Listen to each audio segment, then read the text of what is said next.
Dan bagi mengetahui apakah inti parti taklimat tertutup siang tadi, kita terus sahaja bersama rakan setugas Ashwat Ismail yang bersedia di Kuching. Ashwat. Baik, terima kasih.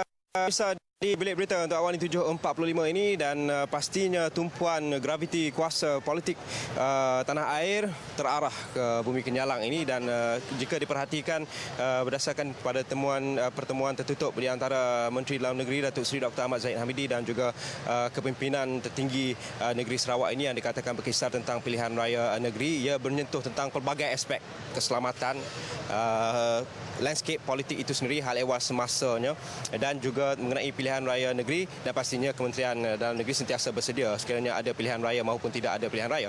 Dan tumpuannya pastinya terarah kepada isu mengenai peralihan kuasa di negeri Sarawak ini. Umum tahu Tan Sri Taib Mahmud yang telah pun berada di tampuk kuasa selama 33 tahun telah pun menyatakan hasrat untuk melepaskan jawatannya dan persoalan mengenai penggantinya itu. Dan landscape politik Sarawak akan terus berteka-teki dari masyarakat umum di kedai-kedai kopi sehinggalah penganalisis politik, sehinggalah kepimpinan tertinggi sendiri masih lagi berteka-teki mengenainya dan terus berspekulasi di peringkat medianya.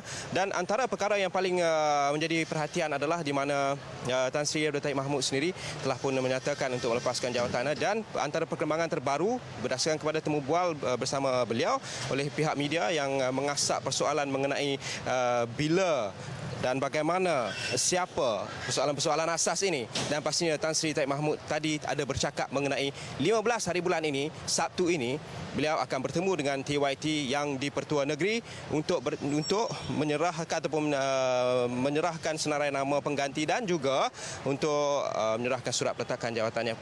Pastinya pada Sabtu ini akan berlangsung dan antara beliau sempat bercakap mengenai apa perancangannya ataupun apa akan dilakukan oleh beliau, iaitu Tan Sri Taib sendiri.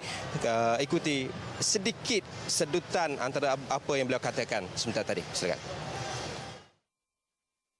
I look forward to anything I can do useful for the country at a leisurely pace. Yeah. Tan Sri Taib Mahmud, beliau akan sentiasa menyumbang kepada pembangunan negara ini secara keseluruhannya dan pastinya selepas ini tumpuannya adalah mengenai cabaran yang bakal digalas Nisa, terutamanya oleh pengganti Taib Mahmud itu sendiri, Nisa. Ashwat, kita tahu Tan Sri Abdul Taib Mahmud telah mentadbir Bumi Kenyalang itu selama 33 tahun. Dan melihat dalam konteks itu, pasca Taib, apakah cabaran yang bakal digalas bakal Ketua Menteri yang baru, Ashwat? Okey, itu persoalan yang menarik dan itulah yang perlunya kita peringkat masyarakat ini bercakap mengenainya, terutama dalam landscape politik negeri Sarawak ini pun sendiri, di mana masyarakat umum telah pun melihat politik, sosial dan ekonomi itu pasca Taib Mahmud. Dan persoalan yang antaranya berbangkit empat faktor yang telah pun digariskan oleh penganalisis politik maupun kita di peringkat media yang sentiasa menganalisa landscape politik itu sendiri.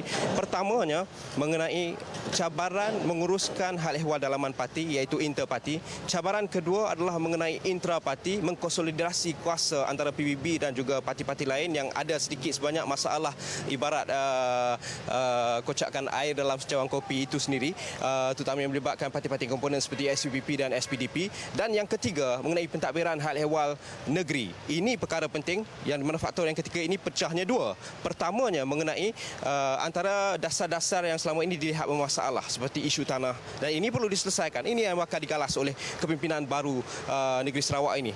Yang keduanya selepas isu tanah pastinya mengenai menguruskan sendiri bagaimana hal ehwal ekonomi, aspirasi untuk mencapai status negeri maju pada tahun 2030.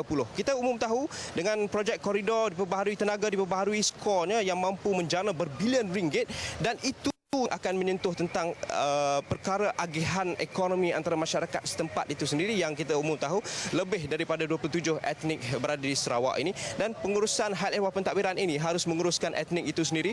Dan perkara yang keempat yang harus digalas, cabaran besarnya adalah mengenai memastikan keharmonian antara hubungan federal dan negeri, federal state issue. Ini antara perkara yang disentuh. Kerana umum tahu, kita setiap sekali bajet, setiap kali peruntukan, setiap kali bantuan dari peringkat pusat sentiasa memberi tumpuan ke arah negeri Sarawak ini dan juga Sabah, Borneo antara itu utamanya.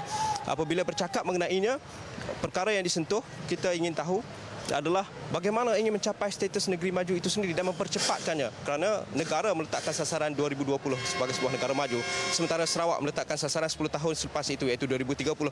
Mungkin pemimpin yang menggalas jawatan sebagai Ketua Menteri baru selepas ini harus mempercepatkan proses itu, kerana per kapita rakyatnya di negeri ini sekitar RM42,000 dan tumpuannya untuk melipat kali ganda, 25 kali ganda sehingga RM100,000 per kapita pada tahun 2030 Nisa. Itu cabaran yang bakal digalas oleh kepimpinan baru, tetapi untuk tempoh ini masih lagi berteka-teki siapa pengganti Taib Mahmud untuk negeri Sarawak ini, itu bumi Kenyalak antara ini. cabaran yang perlu digalas oleh Ketua Menteri yang baru. Kita tahu apabila seseorang pemimpin itu telah mentadbir begitu lama dalam sesebuah negeri itu, pastinya jiwanya dekat di hati rakyat. Bagaimana dengan pada pendapat Ashwat? Bagaimana dengan penerimaan rakyat di Sarawak, di Kuching khususnya, Ashwat?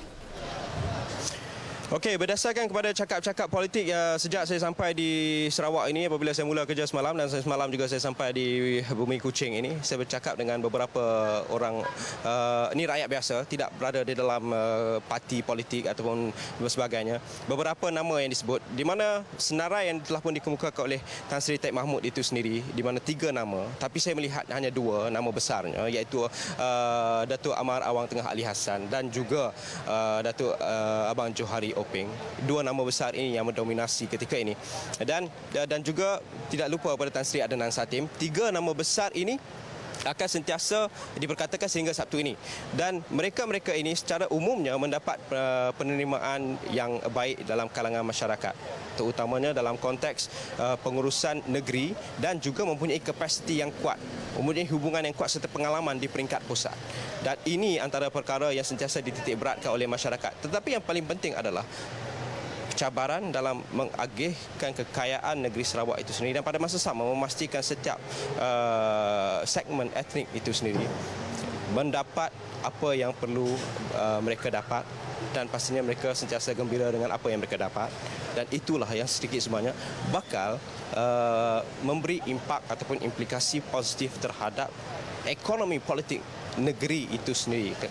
Itu yang paling utama, di mana masyarakat secara umumnya menerima baik apapun senarai yang telah pun dikemukakan oleh Tan Sri Taib Mahmud, kerana mereka melihat beliau sebagai seorang tokoh yang hebat. Legasi yang diwarisi oleh bakal kepimpinan baru Sarawak itu sendiri nyata pertamanya memastikan kesinambungan itu dalam suasana yang sentiasa positif dan diteruskan, dan kedua, bagaimana kita mengubah, kerana ini adalah fasa perubahan, dimensi baru bagi negeri Sarawak. Mahu tidak mahu, kita perlu menerima hakikat mereka melangkah setapak ke hadapan.